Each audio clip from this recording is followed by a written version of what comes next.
Tähelepanu! Kui sa oled täiskasvanu ja sul on ravikindlustus, siis alates 1. jaanuarist saad 40 eurot hambaravihüvitist aastas. Osa inimesi saab hüvitist 85 eurot aastas, näiteks pensionärid, rasedad ja kuni 1-aastaste laste emad. Hambaravihüvitis kehtib esmavajalikele hambaraviteenustele.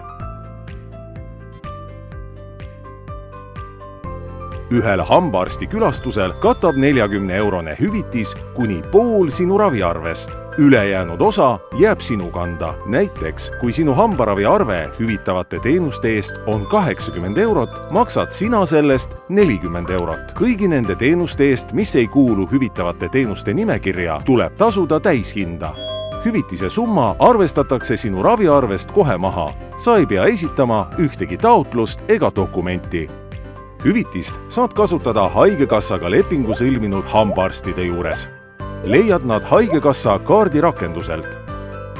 Loe hambaravihüvitisest lähemalt Haigekassa kodulehelt. Hoolitse oma suu tervise eest.